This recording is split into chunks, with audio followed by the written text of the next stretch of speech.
राधा वल्लभ श्री हरिवंश, कैसे हैं आप सब लोग। और प्यारी जू की कृपा हमेशा आप पर बनी रहे, आपका घर हमेशा खुशियों से भरा रहे। तो आज मैं आपको बताने वाली हूँ अपने घर के मंदिर में ये मूर्तियां रखने से आपके घर का नाश हो सकता है। देखिए, मेरे पास कमेंट भी आया था कि अपने कर्मों पर रखना चाहिए और कर्म अगर अच्छे हैं तो कोई विनाश नहीं होता। भगवान कभी किसी का नाश नहीं करते, ये मैं भी जानती हूँ, भगवान कभी किसी का नाश नहीं करते हैं। पर वास्तु शास्त्र के अनुसार कुछ नियम होते हैं जो कि हमें करने होते हैं।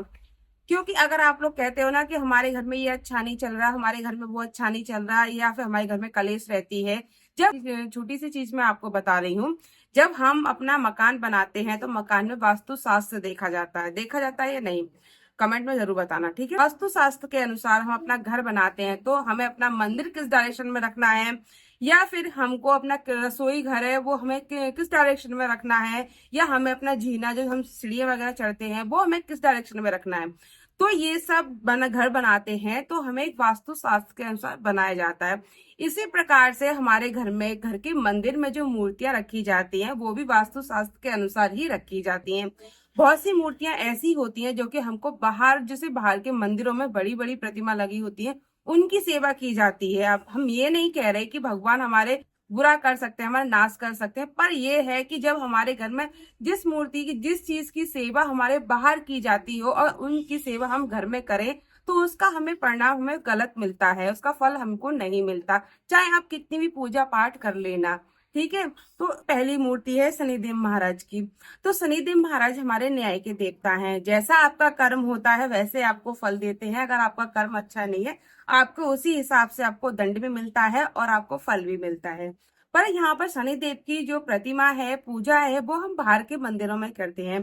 देखिए, हमारे यहाँ से मंदिर बहुत दूर है, 1-1 किलो 2-2 किलोमीटर मंदिर है शनिदेव का। फिर हम लोग भी जाते हैं, वह दर्शन करने जाते हैं। हर शनिवार को हम तेल चढ़ाने जाते हैं। पर देखिए, अब हम इतनी दूर जा रहे हैं तो हम ये सोच रहे हैं कि हम इतनी दूर जाकर क्या करेंगे, हम उनको घर में ले आते हैं। तो क्या हम ऐसा कर सकते हैं? नहीं कर सकते। तो हमें जो कुछ चीजें हमारी जो होती हैं, कुछ देवी देवता हमारे होते हैं जो कि बाहर के मंदिरों में विराजे जाते हैं। सबकी सेवा पूजा पाठ सबका होता है और हम हृदय से उनको मानते हैं, उनको नमन करते हैं। हमें कोई भी गलत कार्य या गलत चीज बोलने का हक नहीं है उनके बारे में। पर हम यही चीज बोलना चाह रहे हैं आपसे कि जो चीज हमारे बाहर के मंदिरों के लिए बनाई गई है, जैसे कि शनिदेव महाराज, अगर आप बाहर उनकी सेवा करोगे, बाहर पूजा पाठ करोगे उनके, तो वो बहुत फलदायी होंगे, ठीक है, आपके लिए अच्छे, मतलब अच्छा सोचेंगे, आपके लिए अच्छा करेंगे। पर आप उनको घर में विराजमान कर लेंगे तो वो ठीक नहीं है। घर के मंदिर में अगर शनिदेव को विराजमान कर लेंगे तो वो क्या आपका घर फलदायी होगा? आप लोगों को अपने घर में नहीं विराजमान करना है। देखिए, आप शनिदेव महाराज को अपने घर में विराजमान नहीं कर सकते क्योंकि वो न्याय के देवता हैं और आपके कर्मों के बीच भी देवता हैं। और पर यहाँ पर देखिए, जब शनिदेव महाराज की जब पूजा की जाती है तो उनकी नजरों से नजरें मिला करके हम उनसे प्रार्थना नहीं कर सकते। हमें हमेशा सिर झुका करके ही प्रार्थना करी जाती है, क्योंकि अगर उनसे हमारी दृष्टि मिल गई तो हमारे 7:30 ही शुरू हो जाएगी।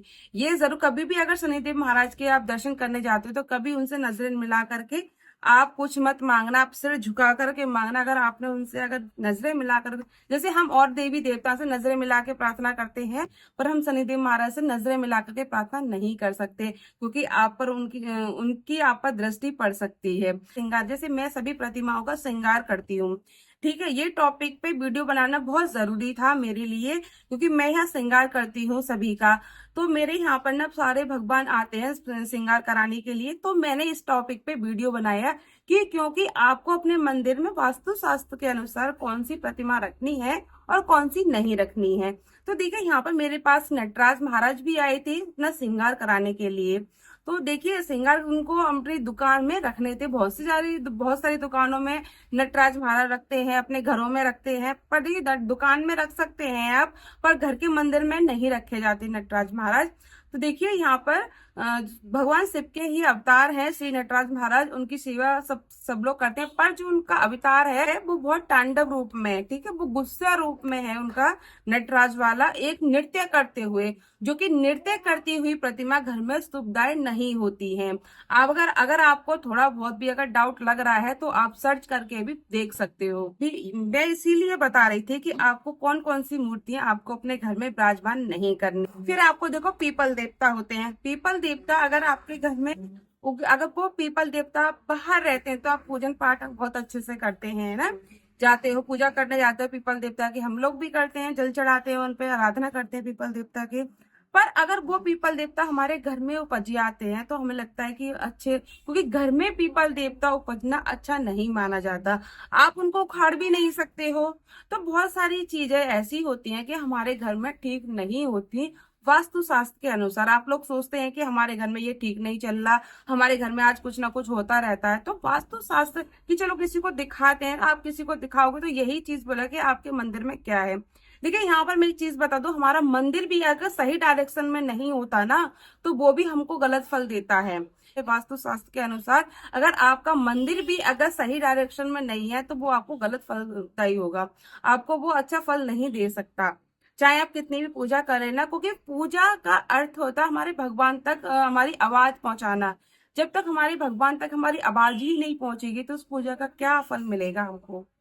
तो ये हमेशा दलित मूर्ति की भी पूजा करते हैं तो वो भी हमारी पूजा नहीं लगती है। खंडित मूर्ति कभी मंदिर के आप नहीं रख सकते, वो भी आपके घर का विनाश का कारण बन सकती है, क्योंकि जब तक हमारे प्रभु तक हमारी आवाज ही नहीं पहुंचेगी तो हम कैसे मानेंगे।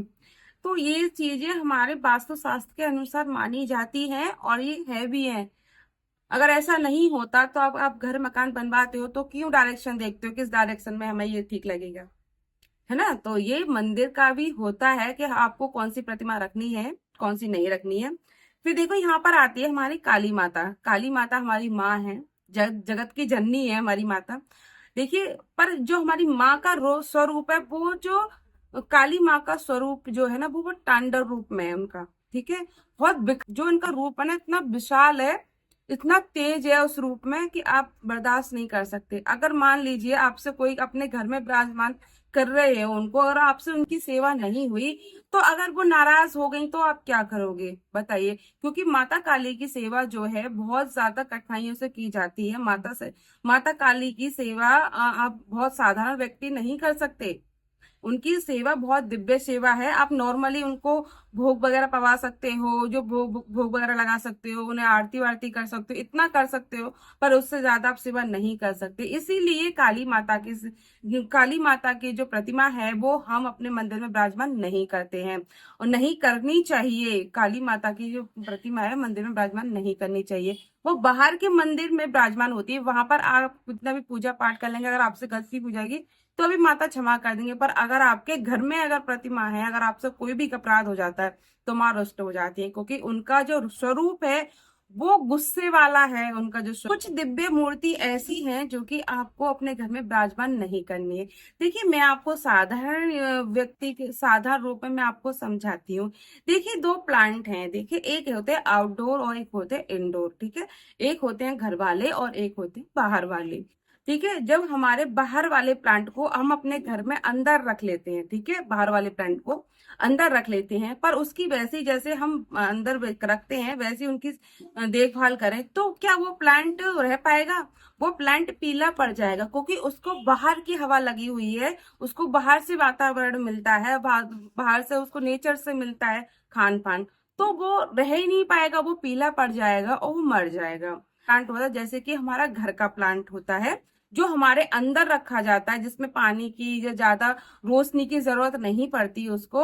अगर वही प्लांट को हम अगर बाहर तेज धूप में, जहाँ हमारा बाहर वाला प्लांट है उसके पास लगा दिया जाए या उससे उसकी छाया वगैरह कुछ ना मिले उसको, तो वो वहां जाके मर जाएगा, ठीक है। इसी प्रकार से हमारे जो घर की चीजें होती हैं, जो हमारे मंदिर की चीजें होती हैं, हमारे घर और मंदिर में अलग अलग चीजें बनाई गई हैं, जो कि हमारे घर की सेवा अलग होती है, मंदिर की सेवा हमारी अलग होती है। जब घर की सेवा पूजा पाठ हम करते हैं तो उसमें कोई गलती नहीं होनी चाहिए। बाहर की सेवा जो हम कर रहे हैं, बहुत से धूप बत्ती लगा दी, अगरबत्ती या जल चढ़ाया भोलेनाथ पर, बस हो गए प्रसन्न भगवान जी, ठीक है, तो वो लोग कर कर आते हैं। पर घर की जो सेवा होती है ना वो थोड़ी अलग होती है। तो इसमें अगर आप भगवान को जो हमारे बाहर वाले मंदिर में विराजे जाते हैं प्रभु, अगर उनको हम अपने मंदिर में विराजमान कर लेंगे, अगर आप नहीं कर पाए सेवा उनकी, तो क्या होगा, आपको अपराध लगेगा, तो उस भगवान हमारे रुष्ट हो जाएंगे, तो आपके घर का बेड़ा गर्क तो कर ही देंगे ना प्रभु। क्योंकि भगवान उनका रूप ही विकराल है, और वो उसी टाइप भगवान हमारे जो विकराल रूप में है, तो वो रूप है, तो आपके घर का तो विनाश हो ही सकता है जब भगवान गुस्सा हो जाएंगे। तो अगर वीडियो अच्छी लगे तो प्लीज लाइक शेयर कमेंट जरूर कर देना, मेरे चैनल को सब्सक्राइब जरूर कर लेना, और अपना कमेंट जरूर मुझे बताना कि आप लोगों को ये वीडियो कैसी लगी, और क्या आप लोगों ने भी ऐसे भगवान को रखे हैं। और शायद मैं उनके जिनने मेरे को कमेंट किया था, मैंने उनका भी रिप्लाई दे दिया है। मेरी मेरी जो बात थी और जो मुझे समझ आया वो मैंने आप लोगों को समझाया, और वो आपकी समझ है कि आप सब क्या समझना चाहते हो। वीडियो अच्छी लगे तो प्लीज लाइक शेयर कमेंट जरूर कर देना, मेरे चैनल को सब्सक्राइब जरूर कर लेना। राधे कृष्णा, हरे कृष्णा, राधा वल्लभ, श्री हरि।